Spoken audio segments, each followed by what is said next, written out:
The stench of unwashed bodies and despair filled the massive amphitheater, carved into the asteroid's core. Commander Kelvin Ravencrest stood among the crowd of buyers, his jaw clenched so tight it ached. 3 years of tracking, 3 years of following leads through the darkest corners of the galaxy. And it had led him here to the infamous Nexus auctions, where sapient beings were sold like livestock. His enhanced vision swept across the crowd. Vorthok slavers, with their scaly hides gleaming under harsh lights. Cybernetically enhanced helix merchants, calculating profits behind glowing eye implants, and worse, humans who had abandoned every principle their species once held sacred. The auctioneer, a grotesque blobarian whose translucent flesh rippled with each word, gestured toward the holding pens. Next lot, beings of exceptional quality, survivors of the Kepler 442 incident. Kelvin's blood turned to ice. Kepler 2442, the human colony that had vanished without a trace 18 months ago. The colony where his sister had been stationed as a terraforming engineer. A line of prisoners shuffled onto the platform, their heads shaved, wearing nothing but identification tags. Most were broken, their spirits crushed by months of captivity. But one figure caught his attention, a woman who walked with defiance despite her shackles. Her green eyes burned with unquenched fury, and when she lifted her chin, Kelvin saw a face that haunted his dreams. Lirelei, his sister's best friend, the woman who had rejected his proposal 5 years ago, because she couldn't bear the thought of losing another soldier to the endless wars. This one, the auctioneer's voice boomed as he pointed a slimy appendage at her. Pure human stock. Healthy, intelligent, perfect for breeding programs or specialized labor. The crowd stirred with interest. Kelvin watched in horror as credits began flashing on the auction board. 10,000, 20,000. The numbers climbed as creatures that barely qualified as sentient bid on a woman who had once been one of humanity's brightest xenobiologists. 50,000. Called out a Vorthok trader, his forked tongue flicking with anticipation. 75,000. Countered a helix merchant, already calculating the profit margins on human breeding stock. Lirelei's eyes swept the crowd, and for a moment, they locked with Kelvin's. He saw recognition flicker across her features, followed by something he couldn't quite read: hope, fear, warning. 100,000. The bid came from a section reserved for the galaxy's most notorious flesh traders. Kelvin knew that if she ended up with them, death would be a mercy compared to what awaited her. The auctioneer raised his appendage. Going once, 500,000 credits. Kelvin's voice cut through the amphitheater like a blade. Every head turned toward him as he stepped forward, his uniform marking him as Terran Defense Force. Murmurs rippled through the crowd, some fearful, others calculating. Going twice, 1 million credits. Kelvin's voice was steady, but his heart hammered against his ribs. It was every credit he had, plus his retirement fund, plus loans against his ship and equipment. It was financial suicide. But he would not let her disappear into the depths of galactic slavery. The amphitheater fell silent. Even the most wealthy traders hesitated at such a sum for a single human. The auctioneer's multiple eyes focused on Kelvin with interest. 1 million credits from the human in Sector 7. Going once, ... going twice. Kelvin met Lirelei's gaze across the distance. In her eyes, he saw the same fierce determination that had made him fall in love with her all those years ago.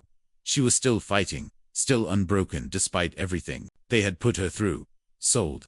The transaction processed with cold efficiency. Kelvin's genetic signature authorized the transfer. His accounts emptied in seconds. And suddenly he owned another human being, a concept that made his stomach churn. Even as relief flooded through him, the Blobberian auctioneer oozed over to him as the crowd dispersed. Excellent purchase, Commander. Premium stock, that one. Shall we arrange delivery to your vessel? I'll take her now. Kelvin's voice brooked no argument. Of course. Though I should warn you she's been ... difficult. 3 handlers. In the medical bay from her last escape attempt. You might want to consider sedation for transport. Kelvin's hands flexed unconsciously. The thought of what they had done to her, what they had tried to do, made violence seem like the only reasonable response. But he forced himself to remain calm. Getting himself killed in a fit of rage wouldn't help anyone. I'll manage. The holding area beneath the auction platform was a nightmare of cramped cages and broken spirits. Kelvin followed the guard through narrow corridors lined with prisoners, awaiting their turn on the block. The air was thick with desperation and the acrid smell of fear. They stopped at a reinforced cell.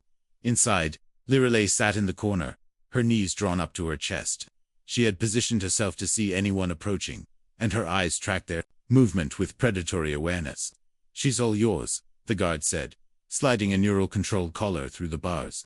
"Just remember any trouble, and you're responsible for damages." Kelvin stared at the collar, a device designed to deliver excruciating pain at the press of a button. "I won't need that. Suit yourself." The guard unlocked the cell and stepped back quickly. "But don't say we didn't warn you." Kelvin entered the cell slowly, his hands visible and empty. Liralay's eyes never left his face. Her muscles coiled for action despite her obvious exhaustion. "Hello, Lyra," he said softly. "Commander Ravencrest." Her voice was hoarse but steady. "I should have known you'd find a way to make this about you." Despite everything, Kelvin almost smiled. Even as a slave on an auction block, she was still giving him grief. "Can you walk?" "I can do whatever I need to do to survive." She stood slowly, her movements careful but fluid. "The question is, what exactly did you just buy?" The question hung in the air between them, loaded with years of history and unspoken words. Kelvin had saved her from a fate worse than death, but he had also just purchased her like property. The irony wasn't lost on either of them. "I bought your freedom," he said finally. "Freedom?" Her laugh was bitter. "I'm wearing a slave tag. You hold my ownership papers, and I'm standing in a cage. What part of this looks like freedom to you?" "The part where you're not being sold to organ harvesters or breeding programs." The harsh reality of her situation settled over her features. She had been moments away from a hell that would have made her current circumstances seem like paradise. "So what now?" she asked. "Are you planning to collect on that proposal from 5 years ago? Finally get what you wanted?" Kelvin met her eyes steadily. "What I want is to get you somewhere safe. What I want is to find out what happened to your colony. What I want is to make sure the people responsible for this pay. And then you're free to go wherever you want. I'll make sure you have documentation, credits, passage to any world you choose." She studied his face for a long moment. "You're serious?" "I've never been more serious about anything in my life." For the first time since he'd found her, some of the tension left her shoulders. "Okay, but I have conditions." "Name them." "When we find out what happened to the colony, I want to be part of making them pay. I want to be part of the solution, not just someone you rescue." "Done. And I want to know why you're really here. Don't tell me you tracked down the most notorious slave market in the galaxy just to save me." Kelvin's expression darkened. "I was looking for Kira." Understanding dawned in her eyes. "Your sister. She was on Kepler 442 when it happened. And I'm going to find her, or I'm going to find out who killed her. Either way, someone's going to answer for what they did." The journey to Kelvin's ship was a gauntlet of leering faces and crude comments. Lirelay walked beside him with her head high, ignoring the catcalls and suggestions from other buyers. Her slave tag marked her as property, but her bearing declared her unbroken "that's some fight she's got in her." Called out a Vorthok trader. "You sure you don't want to sell her breeding rights? I'll give you a good price." Kelvin's hand moved to his sidearm, but Lirelay caught his wrist. "Don't," she murmured. "It's not worth it." They reached the docking bay without incident, though Kelvin noticed several groups of aliens watching their progress with interest. His ship, the Prometheus, was a modified patrol cruise, fast, armed, and designed for long-range reconnaissance. It wasn't much to look at, but it had gotten him out of more tight spots than he could count. As they approached the airlock, Lirelay stopped. "Before we go in there, I need to know, are you going to try to remove this tag?" Kelvin looked at the neural implant embedded in her neck, a cruel reminder of her captivity. "The removal process is dangerous. It has to be done by someone who knows what they're doing. Or it could kill me." "I know." She touched the device lightly. "But I won't live with this thing in my head. I won't be anyone's property. Not even yours. I know someone who can help. Dr. Meridian Quell on Sanctuary Station. She's removed hundreds of these things." "How long to get there?" 3 days. If we don't run into trouble." Lirelay nodded. "Then let's go." The ship's interior was cramped but functional. Kelvin had converted the cargo bay into a makeshift laboratory, filled with equipment for analyzing alien technology and biological samples. It was here that he had spent the last 3 years, following leads and piecing together the mystery of the vanished colonies. "You can use the guest quarters," Kelvin said, leading her aft. "There's a lock on the door from the inside." "Thank you." She paused at the threshold. "Kelvin, ... Why did you really come after me?" He turned back to face her. "Because leaving you in that place would have been worse than dying. Because some things are worth everything you have." Because double quotes, because I never stopped loving you, even after you turned me down, even after you disappeared, even after I thought you were dead. The admission hung between them like a physical presence. Liralay's expression softened, but she didn't speak. Get some rest, Kelvin said finally. We'll be jumping to hyperspace in an hour. He made his way to the bridge and began the launch sequence. The Prometheus lifted off smoothly, carrying them away from the nightmare of the auction station. But as they cleared the asteroid field, proximity alarms began screaming. 3 ships, closing fast, Kelvin muttered, scanning the displays. Vorthok interceptors. Liralay appeared in the bridge doorway, having heard the alarms. Friends of yours, probably the same Vorthok trader who was bidding on you. Some of them don't like losing, especially to humans. The CUM system crackled to life. Human vessel, heave to and prepared to be boarded. You are carrying stolen property. Stolen. Liralay's voice was cold with fury. They call me stolen property. Kelvin's hands danced over the controls, routing power to weapons and shields. Hold on. This is about to get ugly.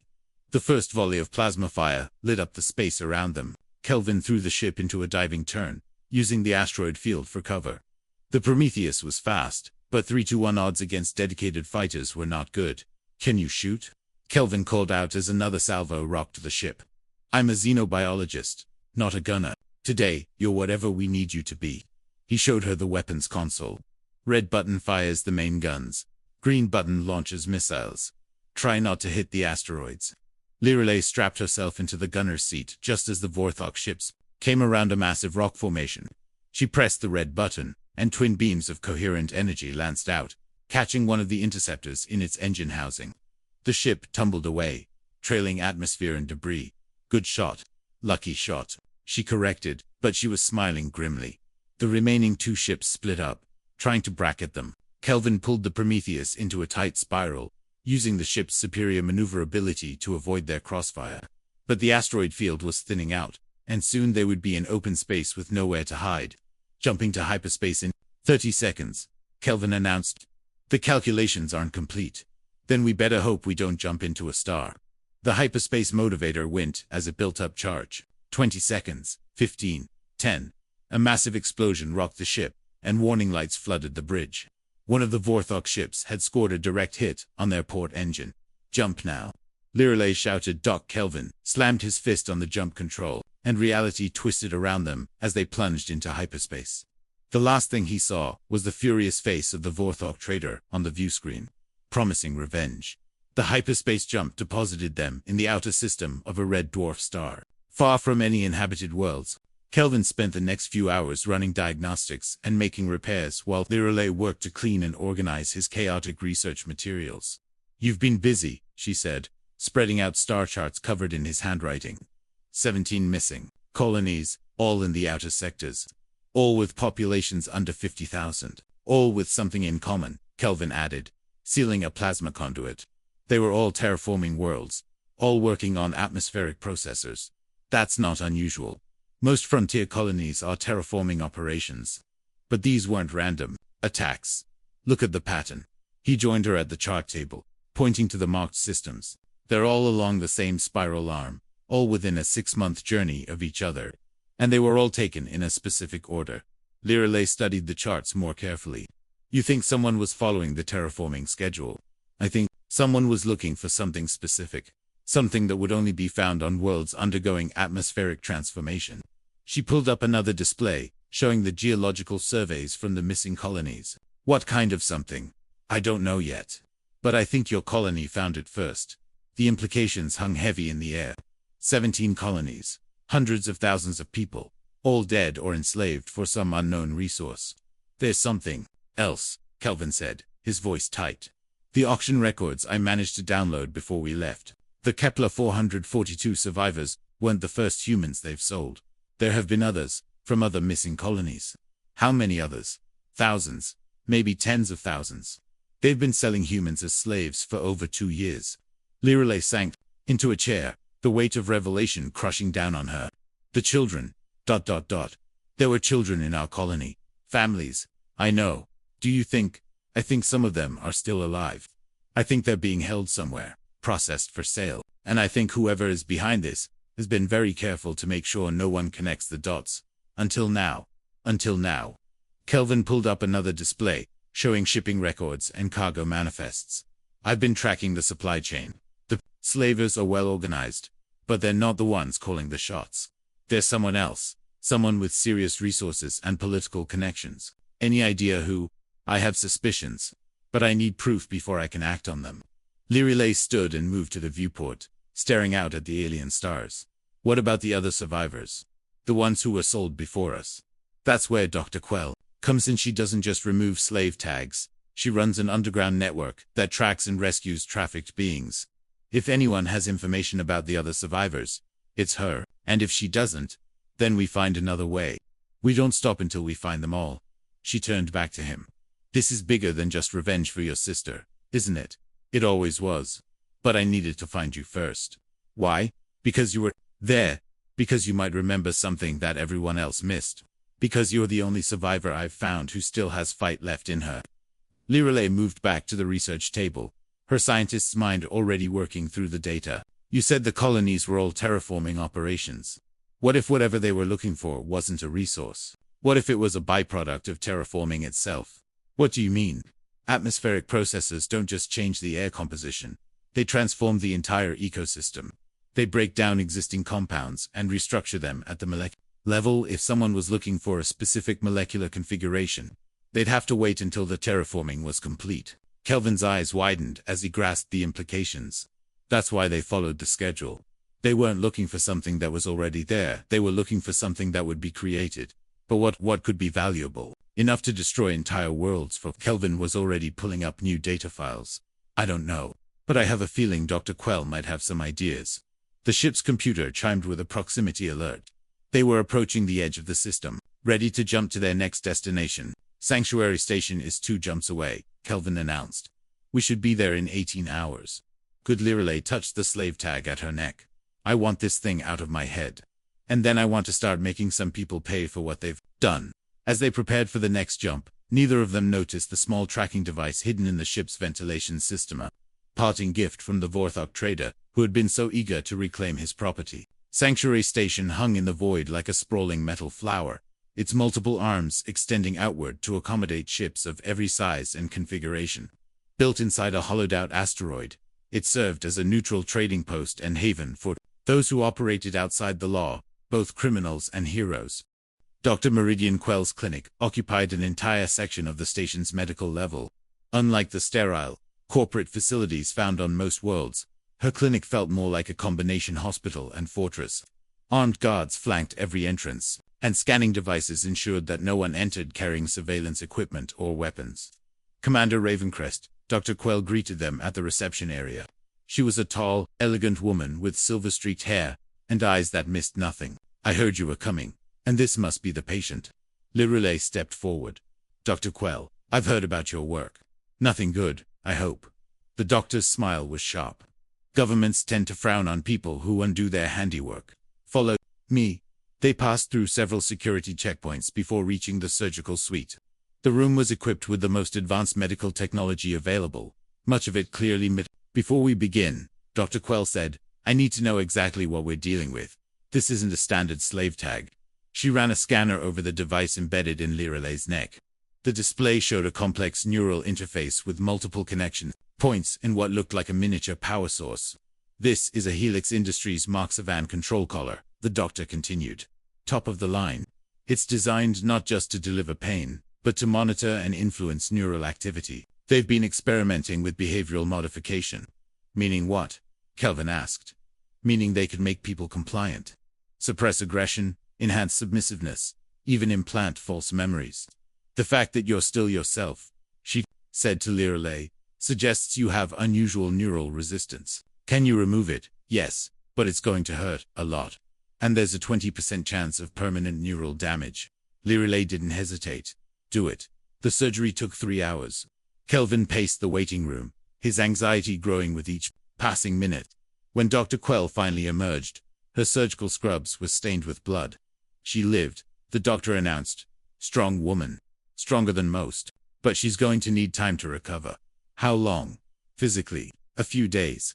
Psychologically, That depends on how much of her memories are intact. The collar was designed to suppress trauma, but removing it means all those suppressed experiences are going to come flooding back. Kelvin felt his stomach drop. What kind of experiences? The kind that break people. Commander, what exactly happened to her colony? Before Kelvin could answer, alarms began wailing throughout the station.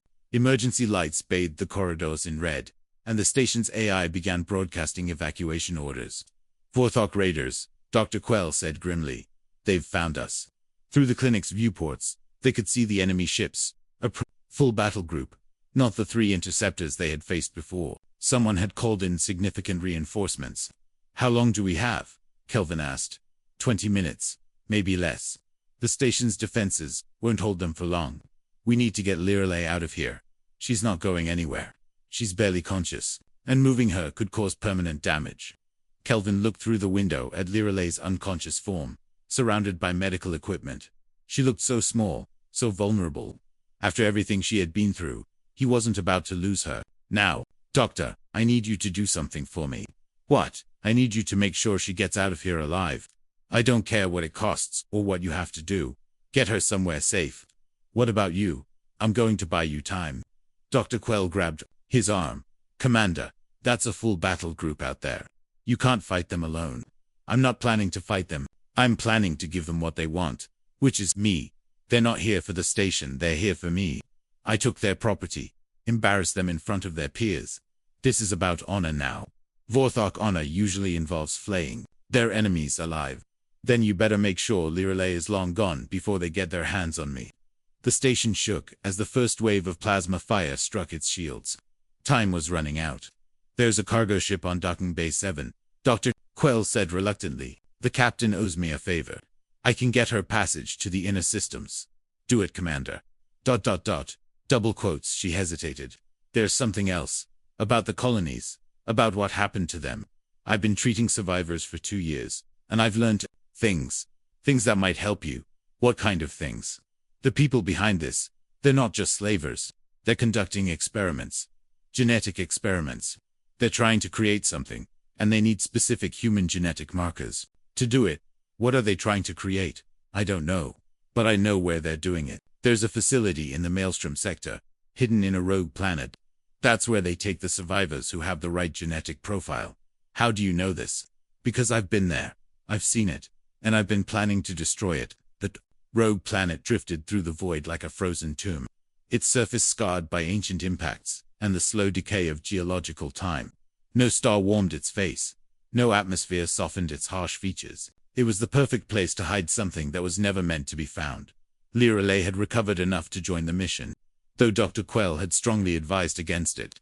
The neural damage from the collar removal had left her with gaps in her memory, but her scientific training remained intact. More importantly, her determination to find the truth had only grown stronger.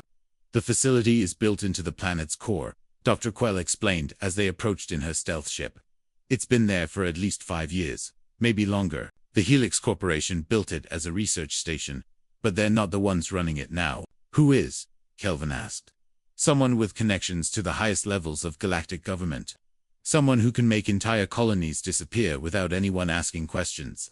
The ship's scanners showed the facility's massive structure, buried kilometers beneath the planet's surface. It was larger than most cities, with multiple levels and what appeared to be holding areas for thousands of prisoners. Life signs? Lirelei asked. Thousands, mostly human, but there are other species as well.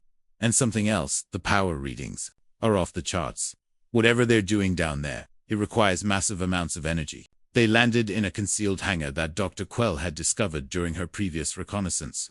The facility's security was focused outward, watching for ships that might accidentally stumble across their hidden base. They never expected anyone to approach from below. The service tunnels were cramped and dark, filled with the hum of massive machinery.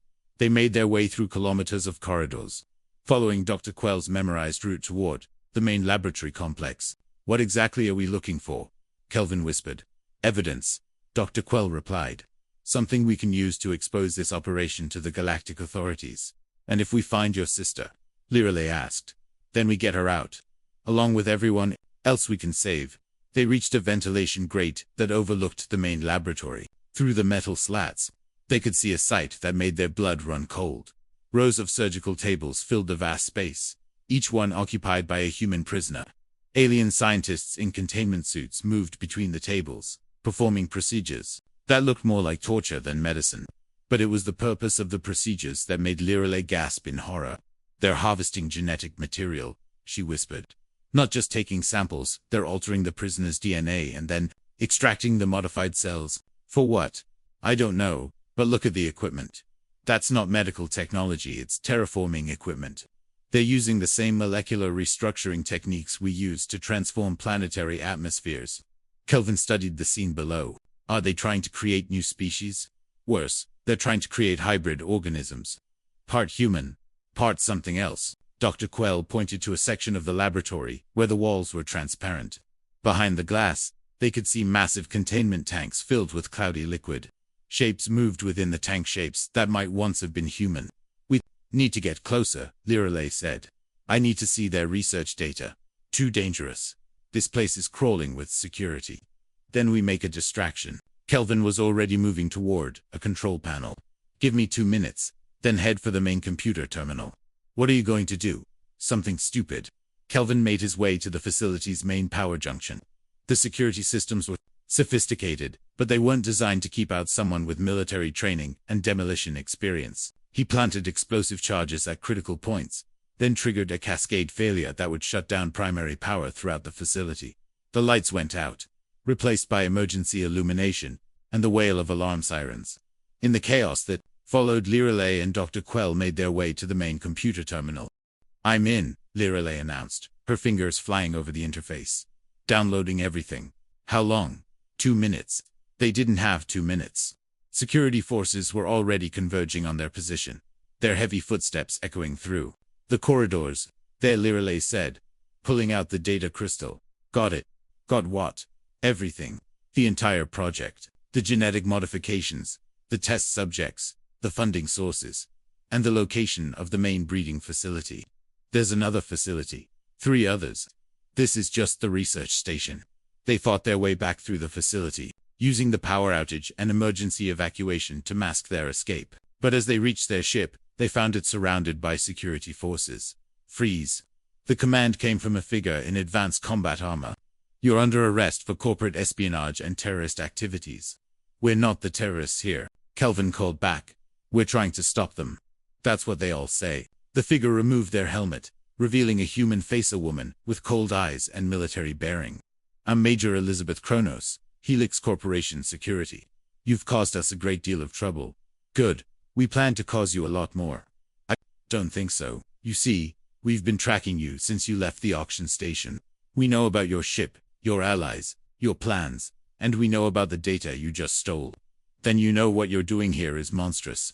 "What we're doing here is saving humanity. The galaxy is full of species that see humans as inferior, as food, as slaves. We're leveling the playing field. By turning humans into monsters. By making humans strong enough to survive what's coming."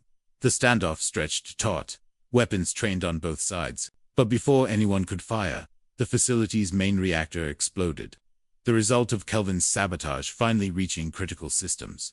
In the chaos that followed, they managed to escape, but not before Kelvin caught a glimpse of something that made his blood run cold. In the collapsing facility, he saw a familiar face among the prisoners, his sister Kira. Altered beyond recognition, but still somehow alive. The evidence was overwhelming. Genetic manipulation on a massive scale. The systematic enslavement of entire human colonies, and a conspiracy that reached to the highest levels of galactic government. But having evidence and being able to use it were 2 different things. "They have too much power," Dr. Quell said as they reviewed the data on her medical station. "The Helix Corporation has contracts with half the governments in the galaxy. They provide terraforming technology, medical supplies, defense systems. No one is going to move against them without ironclad proof." "We have proof," Lirelei insisted, holding up the data crystal. "We have evidence of illegal research. They'll claim it was unauthorized, blame it on rogue scientists. Maybe sacrifice a few executives to keep the rest of the corporation clean. Nothing will really change." Kelvin stared at the images from the facility of the surgical tables, the containment tanks, the face of his sister among the victims. "Then we don't go to the authorities." "What do you mean?" "We go to the people. We broadcast this on every news network. every communication channel, every social media platform in human space. We make it impossible to ignore. The moment we do that, they'll come for us with everything they have. Let them come. Dr. Quell smiled grimly. You know, I've been fighting this war for 2 years. I've saved hundreds of people, but I've never been able to strike at the heart of the operation. Maybe it's time to try something different. What did you have in mind? I know where the main breeding facility is. It's in the Titan Nebula, hidden in a gas giant's atmosphere. If we could rescue the prisoners there, we'd need a fleet, Kelvin said. This isn't something 3 people can handle. Then we get a fleet. Lireley was studying the corporate files.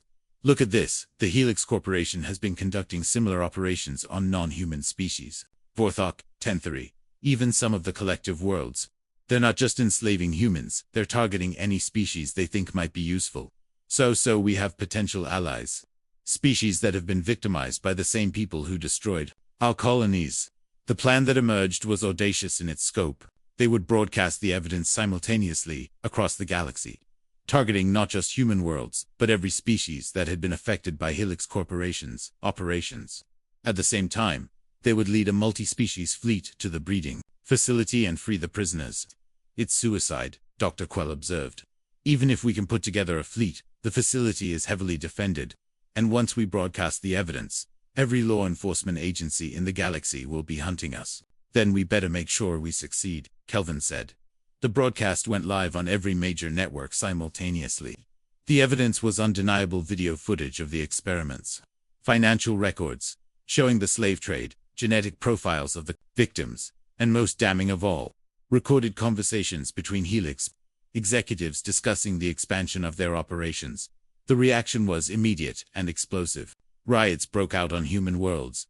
Alien governments recalled their ambassadors, and Helix Corporation stock crashed as investors fled. But the corporation's response was equally swift and brutal. They're mobilizing everything, Dr. Quell reported, as they monitored communications, corporate security forces, mercenary fleets, even some government ships. They're calling it a terrorist threat to galactic stability. How long do we have? Hours, maybe less. The fleet that assembled at the rendezvous point was unlike anything the galaxy had ever seen. Vorthok raiders flew alongside Tentheri warships, while human pirates coordinated with collective defense forces. Species that had been enemies for centuries united by a common purpose, the destruction of those who had treated them all as livestock. 73 ships, reported Captain Vextalar, the Vorthok commander, who had lost his own daughter to Helix slavers. Not enough to fight a prolonged battle, but enough to punch through their defenses. It has to be enough, Kelvin said. The moment we hit that facility, every corporate fleet in the sector will converge on us. The journey to the Titan Nebula took 18 hours, traveling through hyperspace in carefully coordinated jumps. The fleet's diversity was both its strength and its weakness. Each species brought unique capabilities, but coordination was a nightmare. As they approached the gas giant, the scope of the Helix facility became clear. It wasn't just a breeding center, it was a massive orbital complex that stretched for hundreds of kilometers, with docking bays that could accommodate fleets and manufacturing facilities that produced weapons and ships. My God, Lireley whispered. They're not just running experiments. They're building an army. An army of what? Hybrids. Look at the energy signatures. Those aren't just holding cells. They're acceleration chambers, designed to rapidly mature biological specimens. The facility's defenses were formidable. Automated gun platforms, shield generators, and a garrison of corporate warships stood ready to repel any attack. But they hadn't expected to face a multi-species alliance. All ships. This is Ravencrest, Kelvin broadcast. Remember, our primary objective is prisoner rescue. We're not here to win a war, we're here to save lives. The battle was fierce but brief. The diversity of the attacking fleet made it impossible for the defenders to coordinate their response. Vorthok ships used their superior maneuverability to take out the gun platforms, while Tentheri heavy cruisers smashed through the shields. Human stealth ships slipped past the defenses to begin evacuating prisoners. But it was Lireley who made the crucial discovery. Deep within the facility's core, she found something that explained everything. A massive laboratory where Helix scientists were attempting to create the ultimate weapon. A hybrid species that combined human intelligence with alien physical capabilities. Designed to serve as an unstoppable army. They're not trying to save humanity, she reported over the com. They're trying to replace it. In the facility's deepest levels, Kelvin finally found his sister. Kira was barely recognizable. Her body had been altered with cybernetic implants and biological modifications that made her stronger, faster, and more resilient than any normal human. But her mind, somehow, remained intact. Her voice was different, mechanically enhanced, but still unmistakably hers. You actually found me. I told you I would. You need to destroy this place. All of it. The research, the specimens, everything. What they're doing here is not just wrong. It's an extinction event waiting to happen. What do you mean? They're not just creating hybrids. They're creating a plague. A genetic virus that will rewrite the DNA of every human it encounters. They plan to release it across human space, transforming the entire species into their engineered soldiers. The implications were staggering. Not just slavery, not just genetic experimentation, but the complete destruction of humanity as a species. Can you stop it? I can try, but I'll need to stay here. The control systems are biologically locked. They require hybrid DNA to access. I'm not leaving you here. You have to. This is bigger than both of us now. The evacuation was proceeding, but slowly. Thousands of prisoners, many of them barely alive, had to be carefully extracted from the facility, and time was running out. Corporate reinforcements were already entering the system. Kelvin, we have to go. Dr. Quell's voice crackled over the comm. The facility's reactor is going critical. 2 more minutes. We don't have 2 more minutes.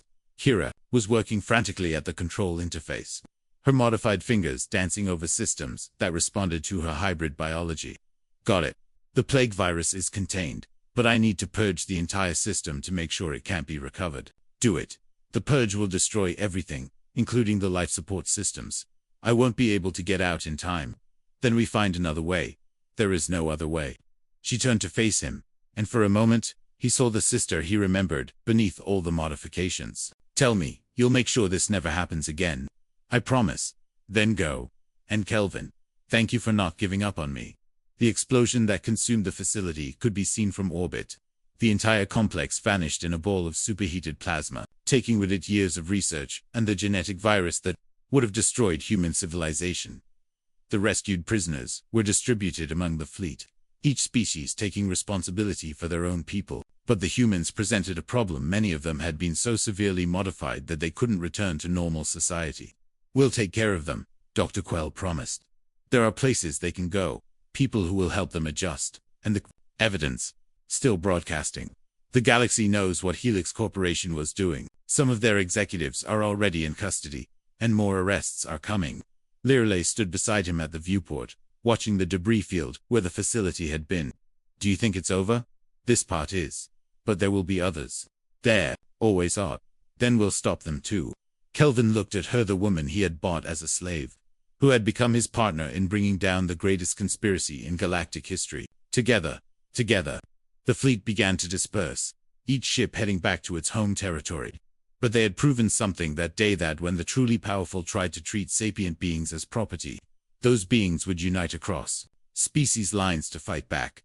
The galaxy was vast, full of dangers and wonders beyond imagination, but it was also full of people willing to stand up for what was right, even when the odds seemed impossible. And sometimes that was enough. 6 months later, Kelvin and Lirelei stood in the gardens of New Geneva, watching the sunset paint the sky in shades of gold and crimson. The Helix Corporation had been dissolved, its assets distributed to the victims of their crimes. The executives responsible for the slave trade were serving life sentences on the prison world of Tartarus. Any regrets? Lirelei asked. About what? About spending your life savings to buy me at that auction. Kelvin smiled. Best investment I ever made. Even though I turned down your marriage proposal. Even though you turned down my marriage proposal. She was quiet for a moment. Then, Kelvin. Yeah. Ask me again. He turned to face her, seeing the same fierce determination that had first attracted him, tempered now by the shared experience of their impossible mission. Lirelei Voss. Will you marry me? Yes. Really. But I have conditions. Of course you do. When the next impossible mission comes along, and it will come along, we face it together. No more rescue operations. We're partners now. Partners, he agreed. And if anyone ever tries to put a collar on me again, I get to kill them personally. Deal. They kissed as the sun set over New Geneva. Two people who had found each other in the darkness between the stars and chosen to face whatever came next. Together, the galaxy was vast and dangerous. But it was also full of possibilities. And for the first time in years, the future looked bright.